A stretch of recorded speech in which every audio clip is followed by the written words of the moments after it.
Jadi hadirin sekalian, apa yang dicari manusia hidup di dunia ini, Pak? Nah, ini pertanyaan sederhana. Bapak-bapak ini, abang-abang, mas-mas, mbak-mbak yang hadir di sini, bekerja di perusahaan ini apa yang dicari? Duit. Jadi duit ya. Kalau ada duit terus kenapa? Senang, bahagia, bisa beli rumah, beli mobil, beli motor, betul nggak? Dan hampir semua orang itu jawabannya sama. Saya dulu pernah ditanya hal ini sama satu orang dai di Bali. Dibilang, apa yang kamu cari di dunia ini? Saya bilang, saya pengen bahagia. Betul nggak? Di sini ada nggak yang pengen susah? Coba angkat tangan yang aku nih pengen menderita, bang. Pokoknya hidupku tuh ingin hancur-hancuran deh gitu. Nggak ada nggak? Nggak ada. Semua orang menginginkan kebahagiaan. Orang kaya pengen bahagia, orang miskin pengen bahagia. Semua pengen bahagia. Ya. Namun sayang 1000 kali sayang, ternyata banyak manusia tak bahagia. Betul nggak? Ada orang, Pak, sudah kaya raya, uangnya mungkin triliunan, tapi ternyata dia tak bahagia. Justru ternyata istri malah minta cerai. Triliunan harta. Berarti uang tidak bisa membahagiakan.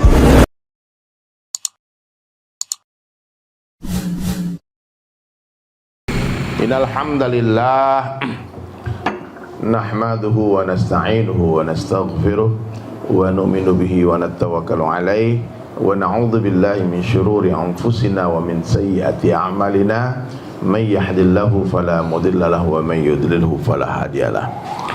Asyhadu an la ilaha illallah wahdahu la syarika lah wa asyhadu anna Muhammadan abduhu wa rasuluhu la nabiyya ba'da. Qala Allah Ta'ala fil Qur'anil Karim, a'udzu billahi minasy syaithanir rajim. Bismillahirrahmanirrahim. Alladzi khalaqal mauta wal hayata liyabluwakum ayyukum ahsanu amala. Wa qala Nabi sallallahu alaihi wasallam fi hadis qudsi an Abi Darda radhiyallahu anhu yaqul sami'tu Abul Qasim sallallahu alaihi wasallam yaqul inna Allah qala ya Isa inni ba'itsu min ba'dika ummatan in asabahum ma yuhibbuna hamidullah wa in asabahum ma yakrahuna tasabu wasabaru wala hilma wala ilma.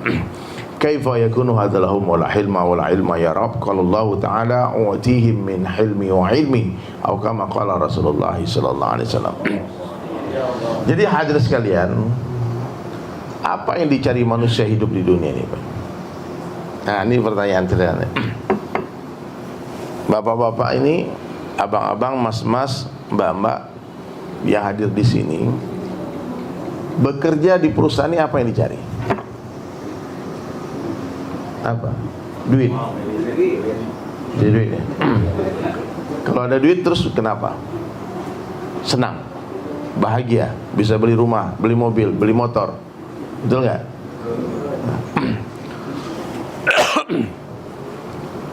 Dan hampir semua orang itu jawabannya sama. Saya dulu pernah ditanya hal ini sama satu orang dai di Bali. Dibilang, apa yang kamu cari di dunia ini? Saya bilang, saya pengen bahagia. Betul nggak? Di sini ada nggak yang pengen susah? Coba angkat tangan yang aku nih pengen menderita, bang. Pokoknya hidupku tuh ingin hancur-hancuran deh gitu. Nggak ada nggak? Nggak ada. Semua orang menginginkan kebahagiaan. Orang kaya pengen bahagia, orang miskin pengen bahagia. Ya, raja-raja pengen bahagia, rakyat biasa pengen bahagia. Ya, artis-artis pengen bahagia, pedagang, petani, karyawan semua pengen bahagia. Ya. Namun sayang 1000 kali sayang, ternyata banyak manusia tak bahagia. Betul nggak? Ada orang, Pak, sudah kaya raya, uangnya mungkin triliunan, tapi ternyata dia tak bahagia. Justru ternyata istri malah minta cerai. Triliunan harta. Berarti uang tidak bisa membahagiakan. Ada raja-raja, presiden, gubernur. Saya waktu dakwah di Korea, terus lewat di satu gunung agak tinggi tebingnya. Terus kata supir taksinya, presiden kami beberapa tahun lalu loncat dari tebing ini. Presiden. Ternyata bunuh diri, tak bahagia. Ada orang yang sudah terkenal, Pak. Ini seumuran saya semua rata-rata nih. Kurt Cobain tuh, Nirvana. Ya? Itu nggak main-main Pak. Di puncak penjualan albumnya yang tertinggi, menjadi orang paling terkenal di dunia, justru dia tak bahagia. Dia ambil pistol, dia bilang I hate myself and I wanna kill myself. Tar, mati. Ternyata kekayaan, popularitas, kekuasaan, ketampanan, kecantikan tidak bisa membahagiakan. Ternyata rumah mewah tidak bisa membahagiakan. Ternyata mobil mewah itu, supercar, tidak bisa memuliakan. Betul nggak? Mohon maaf, anjing kalau naik mobil mewah tetap anjing apa berubah? Tetap anjing. Ini nggak keras ya, cuman saya mau memberikan gambaran bahwasanya benda-benda ini tidak ada hubungannya dengan kebahagiaan. Jadi mas-mas, abang-abang, bapak-bapak yang bekerja di sini, jangan merasa hina karena aku ini karyawan. Itu bos, tidak ada. Kemuliaan manusia tidak ada hubungan karena dia bos, karena dia karyawan. Kehinaan juga tidak ada hubungan dengan kemiskinan. Kekayaan tidak ada hubungannya dengan kemuliaan, tidak ada. Nah, pagi hari ini kita mau mendudukkan persoalan ini. Di mana sebetulnya Allah letakkan kebahagiaan, kemuliaan, kesuksesan, kejayaan manusia? Di mana, Pak? Di hati. Di sini. Ternyata siapa saja bisa bahagia. Allah Maha Adil. Kalau ada hubungannya kebahagiaan dengan duit, kasihan karyawan-karyawan, bos-bosnya yang bahagia. Tapi ternyata banyak bosnya yang suntuk kan. Banyak bosnya yang tak bahagia. Ternyata Allah letakkan kebahagiaan hanya dalam mentaati Allah dan Rasulnya saja. Ternyata kebahagiaan itu ada dalam cara hidup Nabi Muhammad SAW. Kesederhanaan yang Nabi contohkan. Simple life, simple problem. Sederhana hidup kita, sederhana masalah kita. Nah, jadi hadirin dirahmati Allah Subhanahu Wa Taala, ada cerita.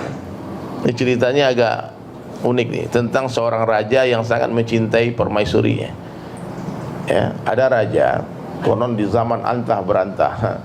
Seorang raja ini, pokoknya apapun yang kata istri dia ikut. Siap sayang, oke sayang, itu terus. Suatu hari istrinya datang, ibu ratu datang kepada raja tadi dan bilang, dia bilang, wahai suamiku, aku sedih hari ini. Kenapa? Kalung berlianku hilang. Aku taruh di atas meja, tiba-tiba hilang. Kata raja, wah udah mulai ada maling di kerajaan ini. Tapi gak mungkin dituduh, ke zaman dulu belum ada CCTV kan. Maka raja berpikir bagaimana supaya maling tadi mau mengembalikan kalung berlian tadi. Lumayan mahal berlian ini, 1 M lah harganya kalungnya. Kata raja tadi, sayang, itu kalung murah-murah aja, nanti aku belikan kamu kalung lebih bagus lagi. Udah jangan sedih ya. Kata istrinya tadi, aku ingin kalung itu kembali karena itu banyak sejarahnya kalung itu, memorinya banyak, bukan masalah harganya. Akhirnya raja pun berpikir bagaimana cara supaya kalung itu bisa kembali. Dibuatlah sayembara. Siapa saja yang menemukan kalungnya ibu ratu akan diberikan hadiah berapa? 5 miliar. Oh, padahal harga kalung murah. Jadi kalau ada maling yang dapat ambil kalung itu supaya mengembalikan. Datanglah tukang kebun. Dia bilang, Tuhan minta maaf, kemarin saya yang salah itu. Kenapa? Saya melihat ada seekor burung masuk ke kamar Tuhan, lalu dia ambil kalung ibu ratu dan dia bawa terbang. Ternyata pencurinya siapa? Burung. Aku sudah kejar itu burung, tapi ternyata dia terbang begitu cepat. Maafkan saya Tuhan. Oh, kata Tuhan, alhamdulillah. Berarti bukan malingnya, bukan manusia, tapi siapa? Burung. Ya sudahlah. Ditempel di semua kerajaan pamflet. Siapa ini foto kalungnya? Kalau temukan, datang ke kerajaan, dapat uang berapa? 5 miliar. Lumayan bang. Dia pulang ke rumah, dia menyusuri sebuah sungai yang kotor. Dia mau pulang nih, mau maghrib, udah habis asar, mau maghrib dia pulang.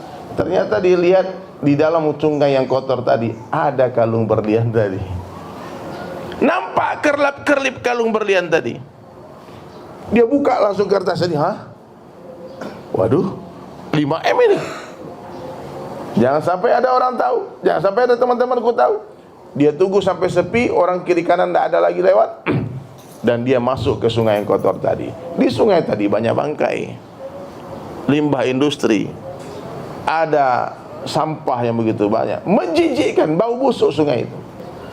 Tapi nampak kerlap-kerlip kalung berlian di dalam sungai itu. Maka anak muda tadi pun nekat, hadirin sekalian. Dia loncat, kemudian dia menyelam di sungai yang kotor tadi. Apa yang dia dapatkan? Nothing. Ternyata dia tak temukan kalung berharga tadi. Badan sudah bau bangkai. Lalu dia keluar, dia tatap lagi, nampak sudah berpuluh kali dia menyelam dengan segala cara, tak ketemu kalung itu. Udah hampir azan maghrib, lewatlah satu orang ustaz, lewat, astagfirullahaladzim, assalamualaikum, dia bilang. Waalaikumsalam. Terus dia bilang, kenapa kau mandi di sungai yang kotor? Apa di rumahmu nggak ada kamar mandi? Dia bilang, ustaz, urus diri masing-masing aja lah ya, nggak usah ikut campur urusan saya. Mau mandi di sungai kotor, mau dapat urusan saya. Jangan kamu begitu. Ditanya baik-baik, jawab baik-baik. Apa yang kau cari di sungai itu? Dipikir nih ustaz nih, kalau dikasih tahu diambil di kalung ini, 5M hilang. Terus dia bilang, dipaksa, didesak, akhirnya dia bilang, oke, Pak Ustadz, saya akan beritahu apa yang saya cari, tapi dengan satu syarat, ini rahasia, jangan beritahu siapapun. Aku berjanji, sudah, tenang aja, nggak mungkin aku bohong. Kalau Ustadz bisa bantu aku kasih 10%. Pelit lagi Pak, sudah rakus, pelit lagi. Apa? Dikeluarkanlah fotonya kalung Ibu Ratu. Ustadz coba lihat, di dalam sungai ini ada kalungnya Ibu Ratu. Makanya aku menyelam. Aku ini gak bodoh katanya. Dikemplang kepala sama pakai goblok. Bodoh kau.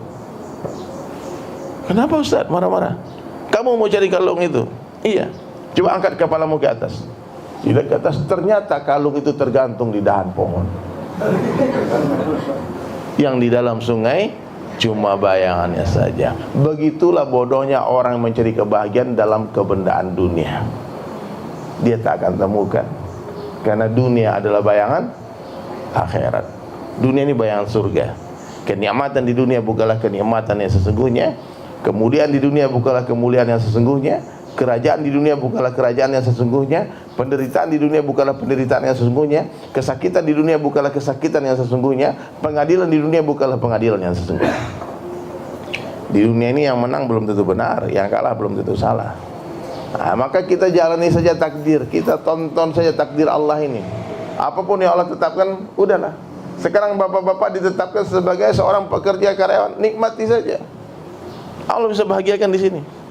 Bahkan Allah pernah bahagiakan seorang kekasihnya bernama Ibrahim alaihissalam. Di mana? Di dalam kobaran api. Ya. Masa kita di ruang ber-AC, kipas angin, bekerja itu nggak bahagia, mengeluh terus. Betul nggak? Sementara kalau diperintah Allah, macam-macam alasannya. Ya. Hari ini begitu, Pak. Kalau dipanggil bos, buru-buru datang, betul nggak? Kata bos datang jam 8, jam setengah 8 datang. Ini lumayan nih. Kalau disiplin, kalau on time datang, bonus banyak dapat kan? Ya, nah. Tapi kalau Allah yang panggil, kenapa pura-pura?